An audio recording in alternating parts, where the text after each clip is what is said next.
ಶಾಸಕ ಮಿತ್ರರೇ ಹಾಗೂ ಮಾಧ್ಯಮದ ಎಲ್ಲ ಸ್ನೇಹಿತರೆ, ಈಗಾಗಲೇ ಡಾಕ್ಟರ್ ಅಜಯ್ ಸಿಂಗ್ ಅವರು ಹೇಳಿದಾಗೆ ನಾಳೆ ಕಲಬುರಗಿಗೆ ಮಾನ್ಯ ಮುಖ್ಯಮಂತ್ರಿಗಳು, ಉಪಮುಖ್ಯಮಂತ್ರಿಗಳು ಹಾಗೂ ನಮ್ಮೆಲ್ಲರ ನಾಯಕರಾದಂಥ ಶ್ರೀ ಮಲ್ಲಿಕಾರ್ಜುನ್ ಖರ್ಗೆ ಸಾಹೇಬರು ಮತ್ತು ಹಲವಾರು ಮಂತ್ರಿಗಳು ಕಲಬುರಗಿಗೆ ಬರ್ತಾಯಿದ್ದಾರೆ.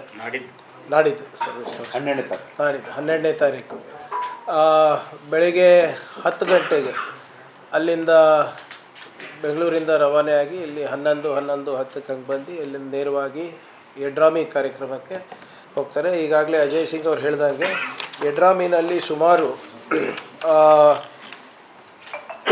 82 ಅಡಿಗಲ್ ಸಮಾರಂಭ ಇದೆ ಮತ್ತು 17 ಉದ್ಘಾಟನೆ ಸಮಾರಂಭಗಳಿದೆ.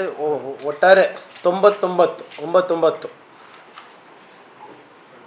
ಕಾಮಗಾರಿಗಳು ಅನುಷ್ಠಾನಗೊಳ್ಳಲಿದೆ. ಅದು ಟೋಟಲ್ ಅಮೌಂಟು 90,587.15 ಲ್ಯಾಕ್ಸ್, ಅಂದರೆ ಸುಮಾರು 905 ಕೋಟಿ. ಇದು ಸಂಪೂರ್ಣ ಮಾಹಿತಿಯನ್ನು ತಮಗೆ ತಲುಪಿಸ್ತೀವಿ. ಅವ್ರದ್ದು ಹೇಳಿದ್ರು, ನಮ್ದು ಹೇಳಿಲ್ಲ ಅಜಯ್ ಸಿಂಗ್ ಅವರು. ಅದರಲ್ಲಿ ಭಾಳ ಪ್ರಮುಖವಾದಂಥ ಕಾರ್ಯಕ್ರಮ ಏನು ಇದೆ ಅಂದರೆ ಪ್ರಜಾಸೌಧ, ಅಫ್ಕೋರ್ಸ್ ಎಲ್ಲ ಇಡೀ ಕಲ್ಯಾಣ ಕರ್ನಾಟಕಕ್ಕೆ ಸಂಬಂಧಪಟ್ಟಿದ್ದಿದೆ. ಅದು ಹೊರತುಪಡಿಸಿ ಭಾಳ ವರ್ಷಗಳ ಬೇಡಿಕೆ ಏನಿತ್ತು ಅದು ಮಾನ್ಯ ಅಜಯ್ ಸಿಂಗ್ ಅವರು ಮತ್ತು ಅಲ್ಲಂ ಪ್ರಭು ಅವರೆಲ್ಲ ಫಾಲೋ ಅಪ್ ಮಾಡಿ ನಮ್ಮ ಸರ್ಕಾರದ ಅವಧಿಯಲ್ಲಿ ಜಲ್ ಜೀವನ್ ಮಿಷನ್ ಯೋಜನೆ ಅಡಿಯಲ್ಲಿ ಯಡ್ರಾಮಿ ತಾಲೂಕಿನ ಆಲೂರು 58 ಗ್ರಾಮಗಳು ಹಾಗೂ ಯಳವಾರ್ 22 ಗ್ರಾಮಗಳಿಗೆ ಬಹುಗ್ರಾಮ ಕುಡಿಯೋ ನೀರಿನ ಯೋಜನೆ ಮಲ್ಟಿ ವಿಲೇಜ್ ಸ್ಕೀಮ್ 265 ಕೋಟಿ. ಅದರ ಜೊತೆಗೆ ಯಳವಾರಿಗೆ ಹಾಗೂ ಇತರ ಗ್ರಾಮಗಳಿಗೆ 20 ಗ್ರಾಮಗಳಿಗೆ ಸುಮಾರು 79 ಕೋಟಿ. ಅದಾದಮೇಲೆ ಹಳ್ವಾರ್ ಗ್ರಾಮದ ಹತ್ತಿರ ಭೀಮಾ ನದಿಗೆ ಅಡ್ಡಲಾಗಿ ಬಂದರು ಸಹಿತ ಸೇತುವೆ ನಿರ್ಮಾಣ ಸುಮಾರು 130 ಕೋಟಿ ರೂಪಾಯಿ. ಮತ್ತು 35 ಕೋಟಿ ರೂಪಾಯಿಗೆ ನಿಮ್ಮ ಮದರಿ ಗ್ರಾಮದ ಹತ್ತಿರ ಭೀಮಾ ನದಿಗೆ ಅಡಿಲಾಗಿ ಅಣೆಕಟ್ಟನ್ನು 35 ಕೋಟಿ ರೂಪಾಯಿಗೆ ನಿರ್ಮಾಣವನ್ನು ಮಾಡ್ತಾಯಿದ್ದೀವಿ. ಇವೆಲ್ಲನೂ ಕಾರ್ಯಕ್ರಮ ಏನು ಯೋಜನೆಗಳಿದೆ ಅದನ್ನು ತಮ್ಮ ಹತ್ರ ತಲುಪಿಸ್ತೀವಿ. ಇವೆಲ್ಲನೂ ಕೂಡ ಕೊಲ್ಲೂರು ಬೀದ್ ಇರ್ಬೋದು, ನಿಮ್ಮ ನರಿಬೋಳೆ ಇರ್ಬೋದು, ಇವೆಲ್ಲನೂ ಕೂಡ ಭಾಳ ವರ್ಷದ ಬೇಡಿಕೆಯಾಗಿತ್ತು. ಇವಾಗ ಮಾನ್ಯ ಶಾಸಕರು ಅದನ್ನು ಭಾಳ ಕಾಳಜಿ ವಹಿಸಿ ಅದನ್ನು ಅನುಮೋದನೆ ಕೊಟ್ಟು ಅದಕ್ಕೆ ಬಜೆಟ್ ಇಡಿಸಿ ಅದನ್ನು ಕೂಡ ಆಗುತ್ತೆ. ಎಸ್ಪೆಷಲಿ ಮಲ್ಟಿ ವಿಲೇಜ್ ಸ್ಕೀಮ್ಗಳು ಯಾವುದಿತ್ತು ಅದು ಸಂಪೂರ್ಣ ಮಾಹಿತಿ ತಮಗೆ ತಲುಪಿಸ್ತೀವಿ. ಅದ್ರ ಜೊತೆಗೆ ಸೇಡಮ್ನಲ್ಲಿ ಈಗಾಗಲೇ ಮಾನ್ಯ ಶರಣ್ ಪ್ರಕಾಶ್ ಅವರು ತಮಗೆ ನಿನ್ನೆ ಉದ್ದೇಶಿಸಿ ಮಾತನಾಡಿದ್ದಾರೆ. ಅವರು ಕೂಡ ಏನೇನು ಕಾಮಗಾರಿಗಳಂತ ಹೇಳಿದ್ದಾರೆ, ಅದರ ಸಂಪೂರ್ಣ ಮಾಹಿತಿ ತಮಗೆ ತಲುಪಿಸ್ತೀವಿ. ಸುಮಾರು 282 ಕಾಮಗಾರಿಗಳ ಅಡಿಗಲ್ಲನ್ನು ಮಾಡ್ತಾಯಿದ್ದೀವಿ.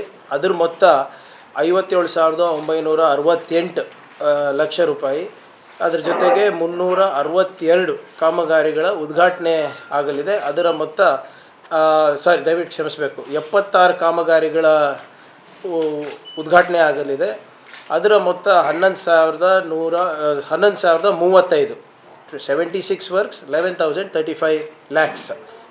ಇದು ಇನಾಗ್ರೇಷನ್ನು. ಸೊ ಒಟ್ಟಾರೆ ಇನಾಗ್ರೇಷನ್ನು ಮತ್ತು ಅಡಿಗಲ್ ಸೇರಿ 368 ಕಾಮಗಾರಿಗಳು ಸುಮಾರು 690 ಕೋಟಿ ರೂಪಾಯಿ ವೆಚ್ಚದಲ್ಲಿ ನಿರ್ವಹಿಸಲಿದೆ. ಅದರಲ್ಲಿ ಪ್ರಮುಖ ಕಾಮಗಾರಿಗಳಂದರೆ ನಮ್ಮ ಸೇಡಂ ತಾಲೂಕಿನ ಬರಪೀಡಿತ ಪ್ರದೇಶಗಳಲ್ಲಿ ಕಾಚೂರು ಗ್ರಾಮ ಸಾಕಷ್ಟು ದಿನದಿಂದ ಬಳತಾಯಿತ್ತು. ಅಲ್ಲಿ ಏತ ನೀರಾವರಿ ಯೋಜನೆಗೆ ಈಗ 82.5 ಕೋಟಿ ಮಾಡಿದ್ದೇವೆ.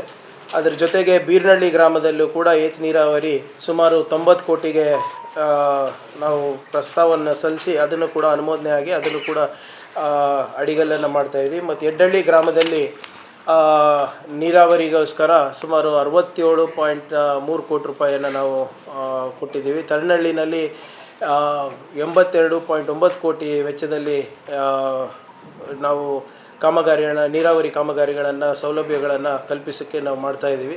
ಹೀಗೆ ಹಲವಾರು ನಿಮ್ಮ PWDಯಿಂದ ಇರ್ಬೋದು, ನಿಮ್ಮ Maharashtra border to Andarki cross, Gadikeshava to Kodrambalpalli, ಇವೆಲ್ಲವೂ ಸಾಕಷ್ಟು ವಿವರವಾಗಿದೆ. ಇದೆಲ್ಲನೂ ಪ್ರಮುಖ ಕಾಮಗಾರಿಗಳನ್ನು ತಮಗೆ ತಲುಪಿಸ್ತೀವಿ.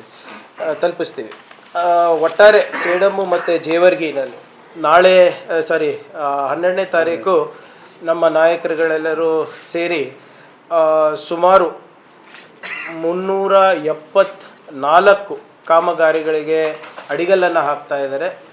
83 ಕಾಮಗಾರಿಗಳ ಉದ್ಘಾಟನೆ ಇದೆ.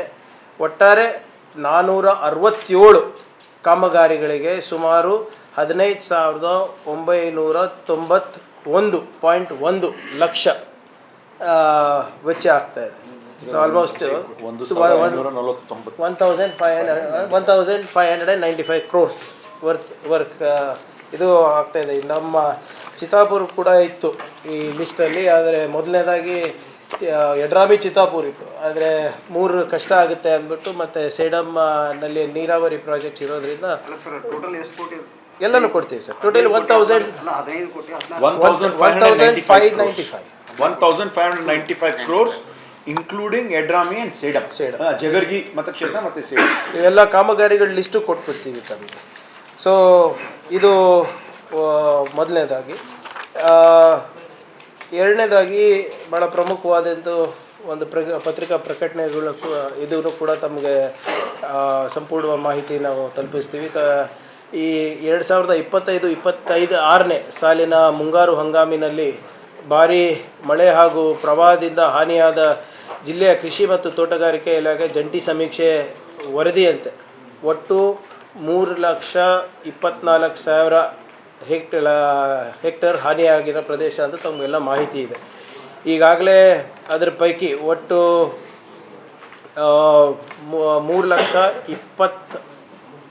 3,23,318 ರೈತರಿಗೆ ಪರಿಹಾರ ಆಗಲೇ ನೀಡಲಾಗಿದೆ. ಸುಮಾರು ಕಲಬುರಗಿ ಜಿಲ್ಲೆಯಲ್ಲಿ ಈಗಾಗಲೇ SDRF ನಿಯಮಗಳ ಪ್ರಕಾರ 2,597.21 ಲಕ್ಷ ಪಾವತಿಯಾಗಿದೆ. ಮತ್ತು ಕಲಬುರಗಿ ಜಿಲ್ಲೆಗೆ ದೊರಕಿರುವ ರಾಜ್ಯ ಸರ್ಕಾರ ಘೋಷಿಸಿದ ಹೆಚ್ಚುವರಿ ಇನ್ಪುಟ್ ಸಬ್ಸಿಡಿ, ಇಲ್ಲೇ ಮಾನ್ಯ ಮುಖ್ಯಮಂತ್ರಿಗಳು ಬಂದು ಪ್ರತಿ ಹೆಕ್ಟರಿಗೆ 8,500 ಅನ್ನು ಘೋಷಣೆ ಮಾಡಿದರು.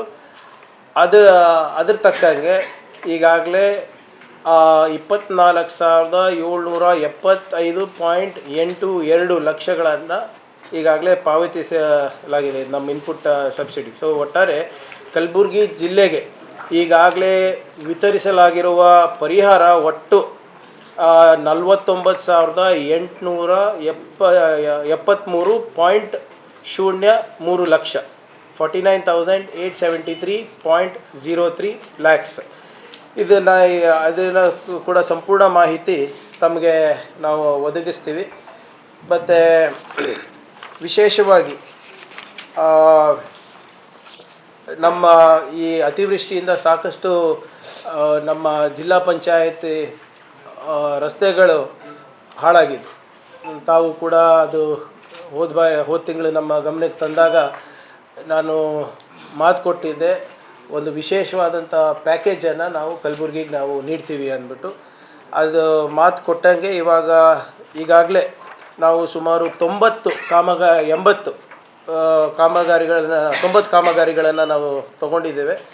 ಸುಮಾರು 88.8 ಕ್ರೋರ್ಸ್ ಅಫ್ಜಲ್ಪುರು, ಆಳಂದು, ಚಿಂಚೋಳಿ, ಚಿತ್ತಾಪುರ್, ಜೇವರ್ಗಿ, ಕಲಬುರಗಿ ಸೌತ್, ಕಲಬುರಗಿ ರೂರಲ್, ಚಿತ್ತಾಪುರ ಎಲ್ಲ ಕಾನ್ಸ್ಟಿಟ್ಯೂನ್ಸಿಗಳಿಗೆ ಕೂಡ, ನಮ್ಮ ಜಿಲ್ಲೆಯಲ್ಲಿ ಬರುವಂಥ ಎಲ್ಲ ಕಾನ್ಸ್ಟಿಟ್ಯೂನ್ಸಿಗಳಿಗೆ ಕೂಡ ಒಂದು ವಿಶೇಷವಾದಂಥ ಅನುದಾನ RDPR ಇಂದ ಅರೌಂಡ್ 88.8 ಕ್ರೋರ್ಸನ್ನು ಬೇಸ್ಡ್ ಪ್ಯೂರ್ಲಿ ಆನ್ ಎಲ್ಲಿ ಹಾನಿಯಾಗಿದೆ ಅಂದ್ಬಿಟ್ಟು ನಾವು CEO ನಮ್ಮ ಇಂಜಿನಿಯರ್ಗಳಿಂದ ತೊಗೊಂಡು ಎಲ್ಲ ಶಾಸಕರ ಜೊತೆ ಕನ್ಸಲ್ಟ್ ಮಾಡಿ ಅವರ ಅನಿಸಿಕೆ ಏನಿದೆ ಮತ್ತು ಸಾರ್ವಜನಿಕರ ಅನಿಸಿಕೆ ಏನಿದೆ ಅಂತ ಪಡೆದು ಇದನ್ನು ನಾವು ಸ್ಯಾಂಕ್ಷನ್ ಮಾಡಿದ್ದೀವಿ. ಇದು ಟೆಂಡರ್ ಸ್ಟೇಜ್ನಲ್ಲಿದೆ. ಬಹುಶಃ ಇನ್ನು 1 ತಿಂಗಳ ಒಳಗಡೆ ಇದು ಟೆಂಡರ್ ಆಗಿ ಈ ಕಾಮಗಾರಿಗಳನ್ನು ಕೂಡ ನಾವು ಚಾಲನೆಯನ್ನು ನಾವು ನೀಡ್ತೀವಿ.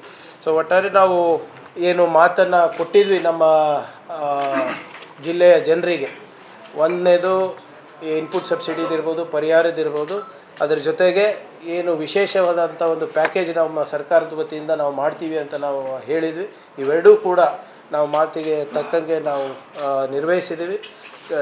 ನುಡಿದಂತೆ ನಾವು ನಡೆದಿದ್ದೀವಿ ಅಂತ ನಾನು ಹೇಳಲಿಕ್ಕೆ ನಾನು ಬಯಸ್ತಾ ಇದ್ದೀನಿ. ಅದರದ್ದು ಇವೆರಡೂ ಮೂರು ವಿಷಯ ಹೊರತಾಗಿ ನಾಳೆ ತಮಗೆ ಗೊತ್ತಿರೋಗೆ ಭಾಳ ಒಂದು ಪ್ರಮುಖವಾದಂಥ ಬೇಡಿಕೆ ಈ ಭಾಗದ ನಮ್ಮ ಯುವಕರು ಇತ್ತು. ಒಂದು IAS, KAS ಕಾಂಪಿಟೇಟಿವ್ ಎಕ್ಸಾಮ್ಸ್ ಇಲ್ಲೇ ಒಂದು ಕೇಂದ್ರ ಆಗಬೇಕು ಅಂತ 2 ವರ್ಷದ ಹಿಂದೆ ನಾನು ನಮ್ಮ ರಿಪಬ್ಲಿಕ್ ಡೇ ಭಾಷಣದಲ್ಲಿ ಕೂಡ ನಾನು ಹೇಳಿದ್ದೆ ನಾವು ಮಾಡ್ತೀವಿ ಅಂತ. 2 ವರ್ಷ ಆದ ನಂತರ ಅದಕ್ಕೂ ಕೂಡ ಇವತ್ತು ನಾಳೆ ಚಾಲನೆ ನೀಡ್ತಾ ಇದ್ದೀವಿ. ಸುಮಾರು 500 ಜನ ಈಗಾಗಲೇ ಅದಕ್ಕೆ KEA ಮುಖಾಂತರ ನಾವು ಸೆಲೆಕ್ಟ್ ಮಾಡಿದ್ದೀವಿ. ಇನ್ನೂ 500 ಜನಕ್ಕೂ ಕೂಡ ಅವಕಾಶ ಇದೆ. ಅದನ್ನು ಕೂಡ ನಾವು ಈಗ ಟ್ರಯಲ್ ಮಾಡಿದ್ಮೇಲೆ ಇನ್ನೂ 500 ಜನ ಹೇಗೆ ತೊಗೊಳೋದಂತಲೂ ಕೂಡ ಅದು ಮಾಡ್ತೀವಿ. ಅದನ್ನು ಕೂಡ ನಾಳೆ ಟೀಚಿಂಗ್ ಸ್ಟಾಫ್ ಏನೋ ವ್ಯವಸ್ಥೆ tender. Yes sir, it is only by tender. ಎಲ್ಲರೂ ಬಂದಿದ್ದರು. ಕೆಲವು ಮಾನದಂಡಗಳು, ನಮ್ಮ ಜನ ಹೋಗಿ ಹೈದ್ರಾಬಾದಿಗೆ ಹೋಗಬಾರ್ದು, ಬೆಂಗಳೂರಿಗೆ ಹೋಗಬಾರ್ದು, ಧಾರವಾಡಿಗೆ ಹೋಗಬಾರ್ದು, ಡೆಲ್ಲಿಗೆ ಹೋಗಬಾರ್ದು ಅಂದ್ಬಿಟ್ಟು ಟೆಂಡರ್ ಪಾರ್ಟಿಸಿಪೇಷನಲ್ಲಿ ಇನ್ಸೈಟು ಮತ್ತು ವಾಜಿರಾಮ್ಸು ಎಲ್ಲರೂ ಪಾರ್ಟಿಸಿಪೇಟ್ ಮಾಡಿದ್ರು. ಅವ್ರದ್ದಾದಂಥ ಕೆಲವು ಅಧಿಕಾರಿಗಳನ್ನೇ ಕೂಡಿಸಿ ಅದು ಯಾವ ಮಾನದಂಡ ನೋಡ್ಕೊಂಡು ನಮ್ಮ ಭಾಗ ಜನರಿಗೆ ಯಾವ್ದು ಸೂಟ್ ಆಗುತ್ತೆ ಅದನ್ನು ಮಾಡ್ತಾಯಿದ್ವಿ. ಇದ್ರ ಹೊರತುಪಡಿಸಿ ಅಲ್ಲೇ ಲ್ಯಾಂಗ್ವೇಜ್ ಲ್ಯಾಬ್ ಕೂಡ ನಾವು ಸೆಟಪ್ ಮಾಡ್ತಾಯಿದ್ವಿ. ಕಮ್ಯುನಿಕೇಷನ್, ಇಂಗ್ಲೀಷ್ ಕಮ್ಯುನಿಕೇಷನಿಗೆ ಮತ್ತು ಸೋಷಿಯಲ್ ಕೋಷೆಂಟು, ಇಂಟೆಲಿಜೆನ್ಸ್ ಕೋಷೆಂಟು, ಇಮೋಷ್ನಲ್ ಕೋಷೆಂಟ್ಗಳನ್ನು ಕೂಡ ಬೆಳೆಸಲಿಕ್ಕೆ ಅಲ್ಲೇ ಮಾಡ್ತಾಯಿದ್ವಿ. ಅದರದ್ದು ಕೂಡ ನಾಳೆ ಉದ್ಘಾಟನೆ ಇದೆ. ಅದಕ್ಕೆ ಸುಮಾರು 30 ಕೋಟಿ ರೂಪಾಯಿ ಖರ್ಚಾಗಿದೆ. KKRDBಯಿಂದಲೂ ಅನುದಾನ ಬಂದಿದೆ ಮತ್ತು ನಾನು ಸೋಷಿಯಲ್ ವೆಲ್ಫೇರ್ ಇದ್ದಾಗ ಅನುದಾನವನ್ನು ನಾನು ನೀಡಿದ್ದೆ ಅವಾಗ ಒಂದು 20 ಕೋಟಿ. ಸೊ ಇದೂ ಭಾಳ ಪ್ರಮುಖವಾದಂಥ ಒಂದು ಭರವಸೆಯನ್ನು ನಾವು ಈಡೇರಿಸಿದ್ದೀವಿ. ಸೊ ಇದನ್ನು ತಮ್ಮ ಮುಂದೆ ಇಡ್ಲಿಕ್ಕಂತ, ತಮ್ಮ ಮುಂದೆ ಪ್ರಸ್ತಾಪ ಮಾಡಲಿಕ್ಕಂತ ತಮಗೆ ಆಹ್ವಾನ ಮಾಡಿದ್ದು. ದಯವಿಟ್ಟು ನಾಳೆ ತಾವೆಲ್ಲರೂ ಪ್ರಬುದ್ಧ ಅಕಾಡೆಮಿಯ ಒಂದು ಉದ್ಘಾಟನೆ ಸಮಾರಂಭಕ್ಕೆ ತಾವು ಬರಬೇಕು ಅಂತ ಎಲ್ಲರ ವತಿಯಿಂದ ಹಾಗೂ ವೈಯಕ್ತಿಕವಾಗಿ ತಮಗೆ ಆಹ್ವಾನ ಇದೆ. ಧನ್ಯವಾದ.